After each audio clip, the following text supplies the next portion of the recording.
Entonces, he tratado de ser lo más esquemático porque sí es importante saber por dónde va la vía del dolor, la vía del tacto, la vía de la propiocepción. ¿Por qué motivo? Existen pacientes en los cuales presentan sobre todo lesiones medulares, donde el paciente, aparte pues de perder la sensibilidad, existe a veces disociaciones, ¿no? Por un lado siente calor, por el otro lado ya no siente frío, por un lado no se siente la presión, por el otro lado no. Entonces cuando evaluamos al paciente pues quedamos ahí todos confundidos y decimos, ¿y dónde está el problema? ¿No? Si por acá siente calor y por acá no siente, pero acá no hay calor, pero sí siente la presión, al final la sensibilidad está o no está alterada. Entonces ahí nos confunde, ¿no? Con los chicos hemos visto así un paciente ¿se acuerdan del tumor medular del día del examen? ¿No? Sí. Hemos visto un paciente, ¿no? Que él mismo dice, por acá está más congelado, más frío, pero por acá anestesiado y tenía nivel sensitivo. Entonces eso puede llegar a confundir. Realmente no es un tema tan complejo, chicos, pero sí hay que tratar de entender bien las vías y saber para qué funciona cada una de las vías, ¿ya?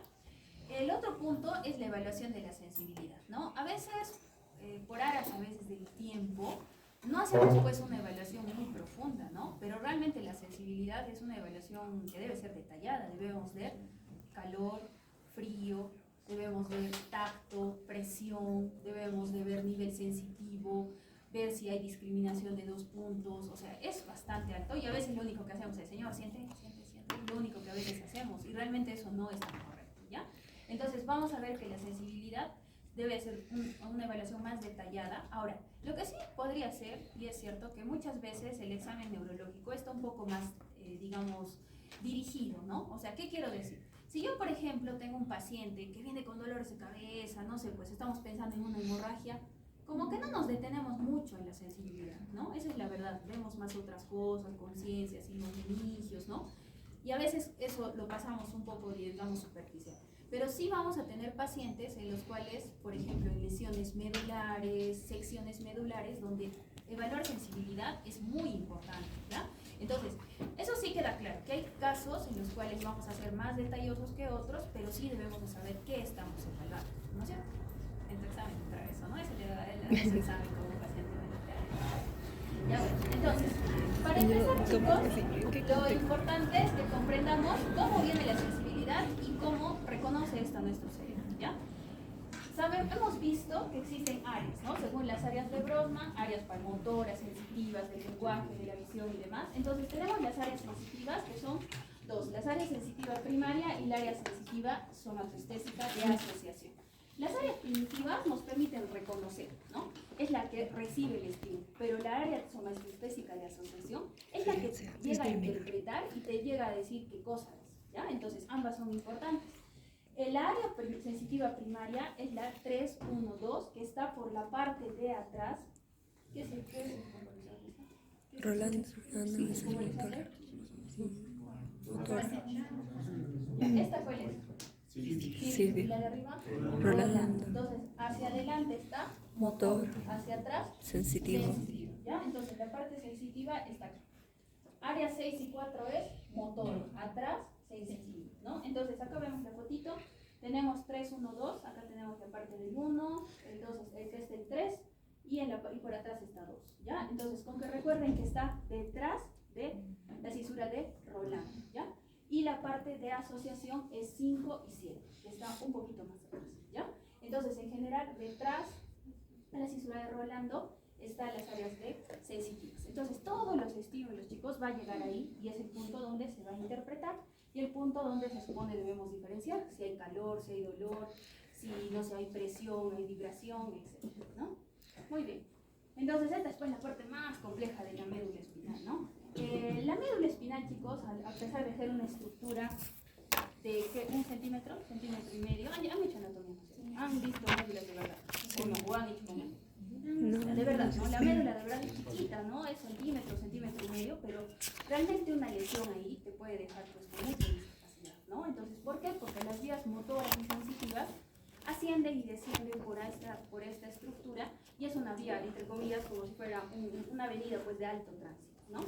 Entonces, lo que debemos de recordar es que existen dos tipos de vías, las vías descendentes y las vías ascendentes. Esto es un esquema, no quiere decir que por la derecha van las descendentes y por la izquierda, que al final la tenemos en ambos lados, nomás solo es para con fines, digamos, didácticos.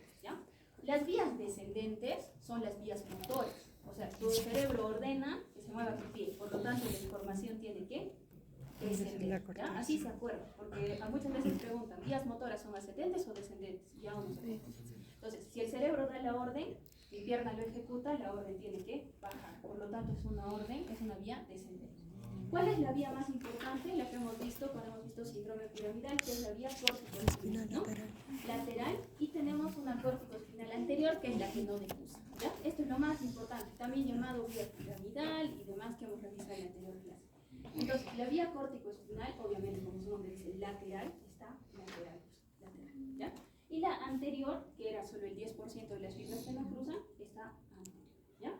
Existen otras vías motoras, sí, complementarias, como la rubroespinal, retículoespinal, vestíbuloespinal, tectoespinal, ¿no?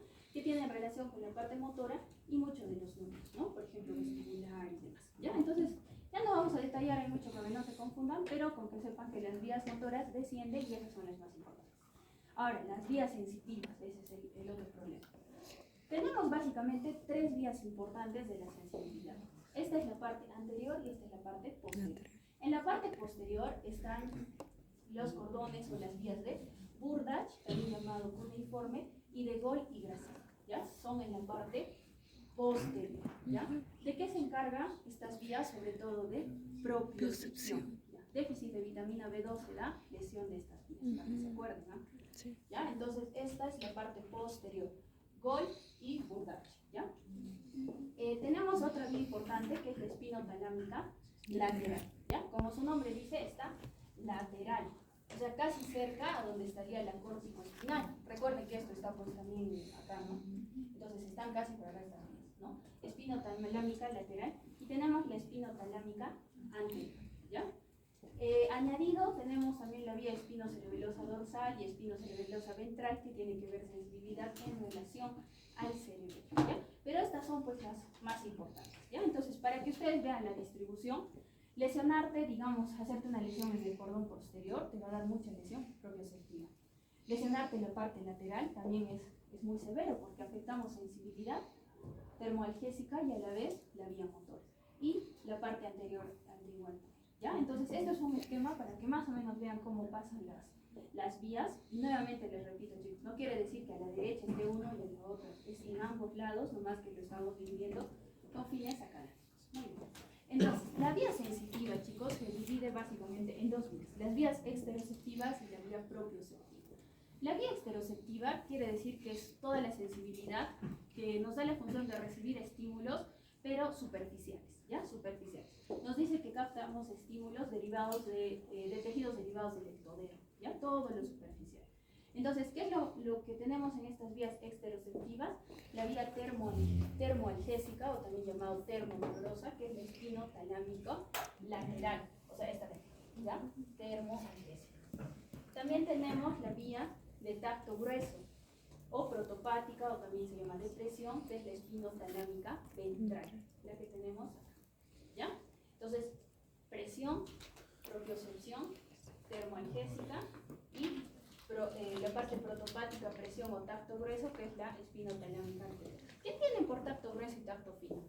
¿Alguna vez han visto que es eso? Claro, una punta, ¿no? Una punta, yo peso y el paciente va y se siente, ¿no? Hay unas pruebas en las que se ponen así dos puntitas y les pedimos diferencial, ¿no? Es un estímulo, son dos estímulos, eso se llama tacto fino. Tacto grueso, obviamente, ¿no? Agarramos con la mano, etcétera, esos tacto gruesos, ¿ya? La vía propioceptiva es la vía profunda. La vía profunda capta estímulos de tejidos del mesodermo, ¿ya? Tenemos dos tipos de propiocepción. ¿Qué tienen por propiocepción, chicos? ¿Alguna vez ¿Qué? ¿Cómo? Saber ubicar y sentir tu cuerpo. Exacto, partes de tu cuerpo en el espacio, ¿no? Es como decir, yo puedo estar sentada, estoy colgando mi pie y tú me dices, ¿y tu pie derecho en qué posición está? Bueno, yo sé que está pues colgado, está en esa posición, ¿no? Si yo levanto mi mano, cierro mis ojos, me dices, ¿en qué posición está mi mano derecha? Está levantada, ¿no? Entonces, esa capacidad de poder notar en qué posición o en qué distribución del espacio está una parte del cuerpo se llama propiocepción, ¿ya? Entonces, la propiocepción tiene dos tipos, la propiocepción consciente y la propiocepción inconsciente. La propiocepción consciente, chicos, es la propiocepción por sí misma, tiene que ver también con la vibración y el tacto fino, ¿ya? Todo esto está en este grupo.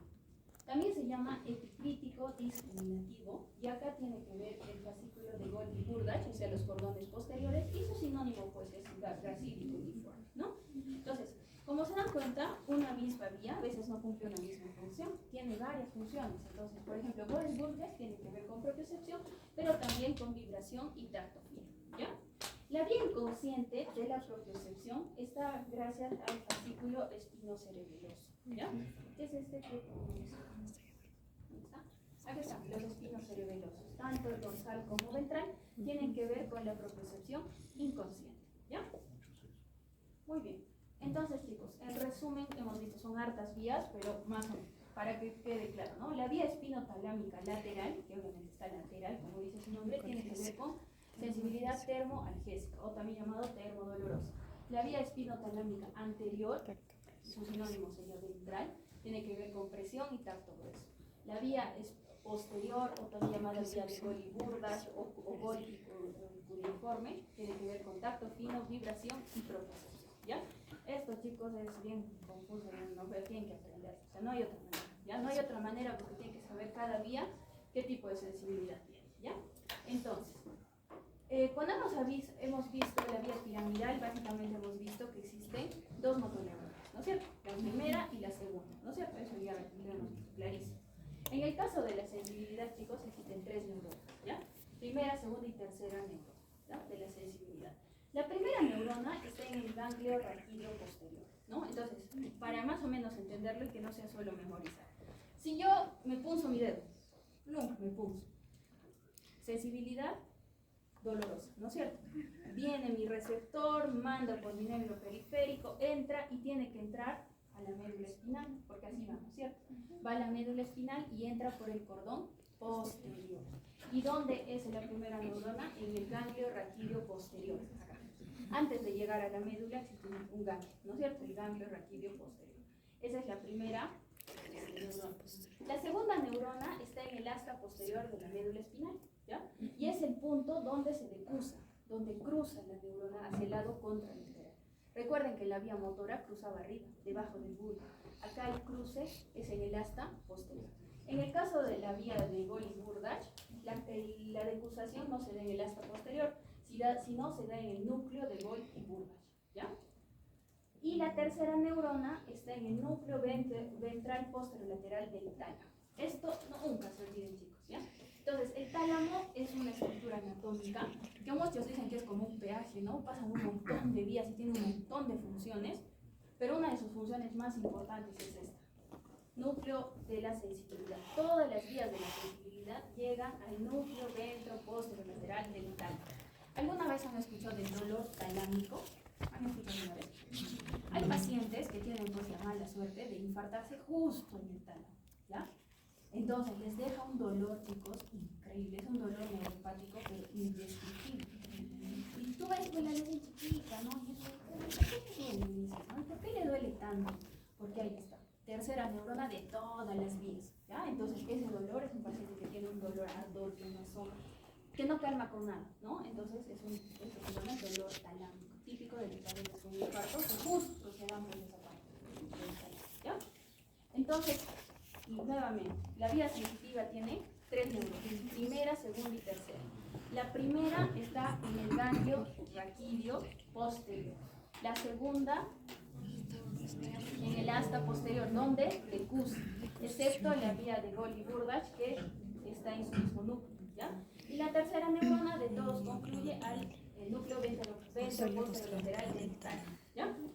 Muy bien. Ahora, las vías sensitivas se supone que requieren receptores que reciban dolor, estímulo, tacto y demás, ¿no? Estos receptores, ¿dónde están? En la piel, generalmente, pero también pueden estar en los usos musculares, ¿no? En las articulaciones, en esas cosas, sobre todo para el tema propioceptivo. Entonces, existen terminaciones libres, que son, pues, como decir, lo último de los nervios, ¿no? Terminan y hay receptores que están generalmente en las manos, en los pies, en toda la superficie, ¿no? Y tienen estas terminaciones libres, son terminaciones nociceptivas de dolor. Nociceptivo es dolor, ¿no? ¿Ya? Entonces, terminaciones libres nociceptivas de dolor están por toda la superficie. Los corpúsculos de Meissner, cuando no han hecho histología, ¿no? Cuando han hecho histología, son parte también de la piel y tiene que ver con el tacto grueso. Corpúsculo de Meckel, presión. Corpúsculo de Krauss, frío. Corpúsculo de Ruffini, calor. ¿Ya? Entonces, yo, imagínense que me quemo mi dedo. Ya estoy cocinando y me quemo mi dedo. ¿Quién es el primero que recibe? ¿No? Los receptores, ¿no es cierto? El receptor que está en mi piel el receptor sería de Ruffini, ¿no es cierto? Ya mi receptor activa obviamente mis nervios periféricos, sensitivos y demás, y entra a mi ganglio, primero a mi ganglio raquídeo posterior, y de ahí entra a la médula por la parte de atrás. ¿Ya? La sensibilidad, chicos, entra por atrás, ¿ya? Entonces los receptores también son importantes, ¿ya? ¿Qué? No, hasta ahí todo claro. ¿Ya? Me están entendiendo, ¿no? Porque sí. más adelante se va a poner más complejo y si no entienden esta parte, nos vamos a entender. ¿Ya? Muy bien, entonces, estas son las vías. Vamos a tratar de explicar de la forma más clara cada una de ellas, ¿no? Entonces, la vía espinotalámica lateral, que está lateral obviamente, es una vía de las vías más importantes, tiene que ver con la parte termoalgésica. Temperatura y dolor, ¿ya? Entonces, tenemos el receptor, ¿ya? El receptor. ¿Cuáles son los receptores de dolor? Hemos dicho la terminaciones nerviosas. ¿Y los de temperatura? Ruffini. ¿Ya? Entonces, acá tengo mis receptores, ¿no? Primero está mi receptor, ingresa obviamente por mis nervios periféricos sensitivos, ¿a dónde? A mi primera neurona, que es ganglio raquídeo, ¿ya? Entonces, antes de llegar a la médula, es acá ganglio raquídeo. Sigue entrando y llega al asta posterior, donde está la segunda neurona, la